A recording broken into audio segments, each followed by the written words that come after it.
Hello, അസ്സലാമു അലൈക്കും. Welcome back to my channel. എന്തില്ല, എല്ലാവർക്കും സുഖം തന്നെയാണെന്ന് വിചാരിക്കുന്നു. അൽഹംദുലില്ലാ, ഞാനിവിടെ സുഖമായിട്ട് തന്നെ ഇരിക്കുന്നു. ഇന്നത്തെ വീഡിയോയിൽ എൻ്റെ ബ്രേക്ക്ഫാസ്റ്റ് ഉണ്ടാക്കലും എയർ ഫ്രയറിൽ കടല വറുക്കലും അതേപോലെ തന്നെ നിങ്ങൾ കുറേ ആൾക്കാർ ചോദിച്ചിട്ടുള്ള എൻ്റെ ഡ്രൈവിംഗ് എക്സ്പീരിയൻസും ഒക്കെ ഇൻക്ലൂഡ് ആക്കിക്കൊണ്ടുള്ള ഒരു ചെറിയൊരു വ്ലോഗാണ് കേട്ടോ കാണിക്കുന്നത്. അപ്പോൾ എല്ലാവരും വീഡിയോ മുഴുവനായിട്ട് തന്നെ കാണാനായിട്ട് നോക്കുക. വീഡിയോ കണ്ടുകൊണ്ടിരിക്കുമ്പോൾ നിങ്ങൾക്ക് വീഡിയോ ഇഷ്ടമാവുകയാണെങ്കിൽ മറക്കാതെ ഒന്ന് ലൈക്ക് ചെയ്യുക, ഷെയർ ചെയ്യുക, അഭിപ്രായമെല്ലാം ഒന്ന് കമൻറ്റായിട്ട് അറിയിക്കുക. നമ്മുടെ ചാനൽ ആദ്യമായിട്ട് കാണുന്നവരുണ്ടെങ്കിൽ ഒന്ന് സബ്സ്ക്രൈബ് ചെയ്തിട്ട് സപ്പോർട്ടും കൂടി ചെയ്യുക. എന്നാൽ പിന്നെ നമുക്ക് വീഡിയോയിലോട്ടേക്ക് പോവാം. ഇന്ന് ബ്രേക്ക്ഫാസ്റ്റിന് വേണ്ടിയിട്ട് സിമ്പിളായിട്ട് ടേസ്റ്റി ആയിട്ട് ഉണ്ടാക്കാൻ പറ്റുന്ന നല്ലൊരു ചെറുപയർ കറിയും അതേപോലെ തന്നെ പൂരിയും ഉണ്ടാക്കാമെന്നിട്ടാണ് വിചാരിക്കുന്നത്. അതിന് വേണ്ടിയിട്ട് ചെറുപയർ തലേന്ന് തന്നെ വെള്ളത്തിലിട്ട് കുതിർത്ത് കഴുകിയിട്ട് മുളപ്പിക്കാൻ വേണ്ടി വെച്ചിട്ടുണ്ടായിരുന്നേ. ഇനിയിപ്പോൾ ഇതാ അത് കുക്കറിലേക്ക് ഇട്ട് കൊടുത്തിട്ടുണ്ട്. അതിലേക്ക് ഉള്ളി, തക്കാളി, പച്ചമുളക്, ചെറിയ പീസ് ഇഞ്ചി ചതച്ചത് ഇതെല്ലാം ഇട്ട് കൊടുക്കുന്നുണ്ട്. ഇനിയിപ്പോൾ ഇതാ ഇതിലേക്ക് ആവശ്യത്തിനുള്ള ഉപ്പും 1/4 ടീസ്പൂണ് മഞ്ഞൾപ്പൊടിയും 1.5 ടീസ്പൂണ് കാശ്മീരി മുളക് പൊടിയും ഇട്ട് കൊടുത്തിട്ടുണ്ട്. പിന്നെ നമ്മൾ ചെറുപയർ വേവാൻ ആവശ്യമായിട്ടുള്ള വെള്ളം കൂടെ ഒഴിച്ചിട്ട് എല്ലാം കൂടെ നന്നായിട്ടൊന്ന് മിക്സ് ചെയ്തെടുക്കുന്നുണ്ട്.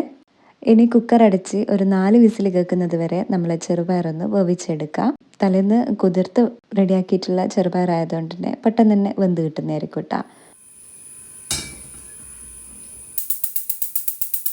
ചായക്കുള്ള വെള്ളം കൂടെ ഗ്യാസിലേക്ക് വെച്ച് കൊടുത്തിട്ടുണ്ട്. ചെറുപയറും ചായയും ഒക്കെ റെഡിയാവുന്ന ആ ഒരു സമയം കൊണ്ട് നമുക്ക് പൂരിക്കുള്ള മാവൊന്ന് റെഡിയാക്കി എടുക്കാനുണ്ട്. അതിന് വേണ്ടിയിട്ട് ഞാനിത് ആട്ടപ്പൊടി എടുത്തിട്ടുണ്ട്. ഒരു 3 കപ്പ് ആട്ടപ്പൊടി ഒരു പാത്രത്തിലേക്ക് ഇട്ട് കൊടുക്കുന്നുണ്ട്.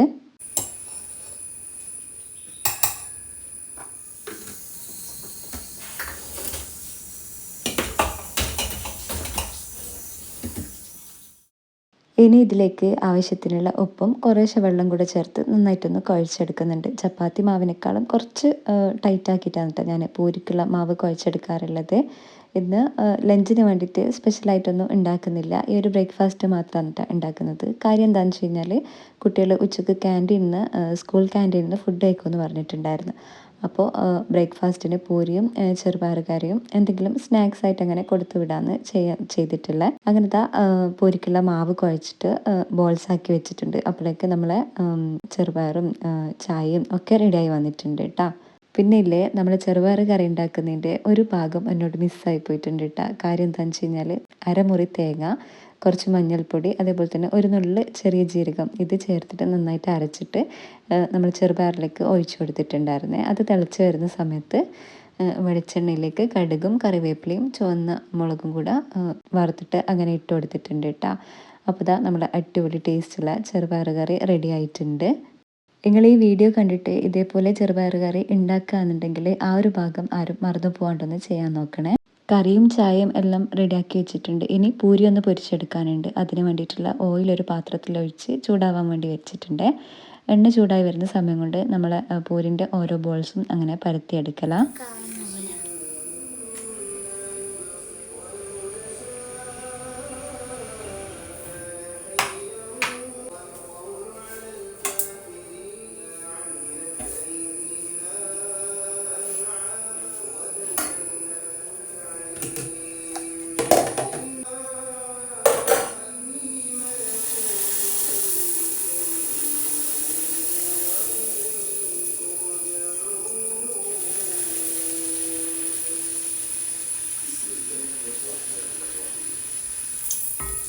പൂരി മൊത്തത്തിൽ പരത്തി വെച്ചിട്ട് എല്ലാം കൂടെ അങ്ങനെ ഒന്നിച്ചിട്ട് പൊരിച്ചെടുക്കാൻ കേട്ടോ ഞാൻ ചെയ്യാറുള്ളത്.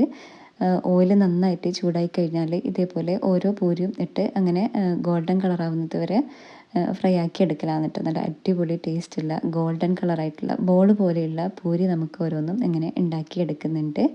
റവയോ അല്ലെങ്കിൽ അരിപ്പൊടിയോ ഒന്നും ചേർക്കാണ്ട് സിമ്പിളായിട്ട് തന്നെ നമ്മൾ ആട്ടപ്പൊടിയിലേക്ക് ഉപ്പും പച്ചവെള്ളം കൂടെ ചേർത്തിട്ട് കുഴച്ചെടുത്തിട്ട് അങ്ങനെ പൊരിച്ചെടുക്കാൻ ഞാൻ ചെയ്തിട്ടുള്ളത്. അങ്ങനെ നമ്മൾ പൂരി മൊത്തത്തിൽ ഞാനിവിടെ ഫ്രൈ ആക്കി എടുത്തിട്ടുണ്ട്. ഇനിയിപ്പോൾ കുട്ടികൾ സ്നാക്സിന് കൊണ്ടുവന്നത് കടല വറുത്തത് മതി എന്ന് പറഞ്ഞിട്ടുണ്ടായിരുന്നു കേട്ടോ. അപ്പോൾ ഇതാ കടല ഒന്ന് റോസ്റ്റ് ചെയ്തെടുക്കാമെന്ന് വിചാരിച്ചിട്ട് എയർ ഫ്രയറിലേക്ക് അങ്ങനെ ഇട്ട് കൊടുക്കലാണ്. സാധാരണ നമ്മൾ പാത്രത്തിലിട്ട് ഗ്യാസിലിങ്ങനെ വെച്ച് കടല വറുത്തെടുക്കുകയാണെങ്കിൽ ഒരുപാട് സമയം വേണ്ടി വരില്ലേ. ഇതാകുമ്പോൾ എയർ ഫ്രയറിൽ അങ്ങനെ 10 മിനിറ്റ് കൊണ്ട് നമുക്ക് കടല വറുത്തെടുക്കാൻ വേണ്ടിയിട്ട് പറ്റുന്നതായിരിക്കും കേട്ടോ. അങ്ങനത്തെ കടല ഞാൻ പാക്ക് പൊളിച്ച് എയർ ഫ്രയറിലേക്ക് ഇട്ട് കൊടുത്തിട്ടുണ്ട്. 150 ഡിഗ്രിയിൽ 10 മിനിറ്റ് അങ്ങനെ റോസ്റ്റ് ചെയ്തെടുക്കാനായിട്ടാണ് ഞാൻ ചെയ്തിട്ടുള്ളത്.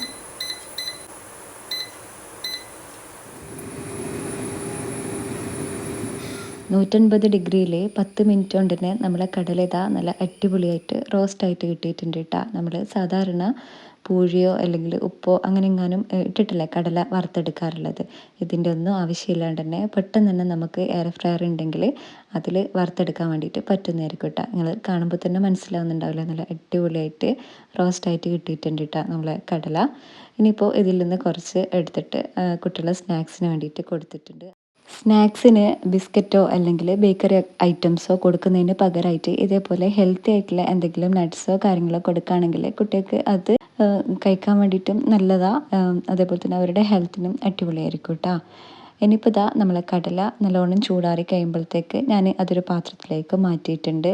അങ്ങനെ ബ്രേക്ക്ഫാസ്റ്റും കാര്യങ്ങളൊക്കെ കഴിഞ്ഞിട്ട് കുട്ടികളെ സ്കൂളിലേക്ക് പോയിട്ടുണ്ട്. ഇനി ഞാൻ ചായ ഒന്ന് കുടിക്കട്ടെ. കട്ടൻ ചായയും അതേപോലെ തന്നെ നല്ല അടിപൊളി ടേസ്റ്റുള്ള ചെറുപയർ കറിയും പിന്നെ പൂരിയും കഴിക്കലാന്ന് കേട്ടോ. ഇതേപോലെ ചെറുപയർ കറി ഉണ്ടാക്കാത്തവരുണ്ടെങ്കിൽ എന്തായാലും ഒന്ന് ട്രൈ ആക്കി നോക്കണേ. ഇനി ഞാൻ എൻ്റെ ഡ്രൈവിംഗ് എക്സ്പീരിയൻസ് പറയട്ടാ. വണ്ടി ഓടിക്കുന്ന വീഡിയോൻ്റെ താഴെ 2-3 കമൻറ്റെങ്കിലും കാണലുണ്ട്, ഇത്താ നിങ്ങളെ ഡ്രൈവിംഗ് എക്സ്പീരിയൻസ് പറയോ വീഡിയോ ചെയ്യോ എന്നൊക്കെ ചോദിച്ചിട്ട്. അപ്പോൾ ഞാൻ വിചാരിച്ച് മുന്നത്തെ ഞാനും ഇങ്ങനെ തന്നെ ആയിരുന്നു കേട്ടോ. വണ്ടി ഷെഡിലും ലൈസൻസ് അലമാരയിലും ഇരിക്കുന്ന കുറച്ച് പേരെങ്കിലും ഉണ്ടാവും. അപ്പോൾ അങ്ങനത്തെവർക്ക് കുറച്ചെങ്കിലും മോട്ടിവേഷൻ ആയിക്കോട്ടെ എന്ന് വിചാരിച്ചിട്ടാണ് ഞാൻ ഈ ഒരു കാര്യം നിങ്ങളുമായിട്ട് ഷെയർ ചെയ്യുന്നത്. എൻ്റെ ഡ്രൈവിംഗ് ടെസ്റ്റൊക്കെ കഴിഞ്ഞ് ലൈസൻസ് കിട്ടുമ്പോഴേക്കാണ് ഭയങ്കരമായ കൊറോണയും അതേപോലെ തന്നെ ലോക്ക്ഡൗണും ഒക്കെ ഉണ്ടായിരുന്നത്. പിന്നെ അത് മാത്രമല്ല നമ്മളെ മിസ്റ്റർ ഹസ്ബൻഡ് ഗൾഫിലേക്കും പോയിട്ടുണ്ടായിരുന്നു.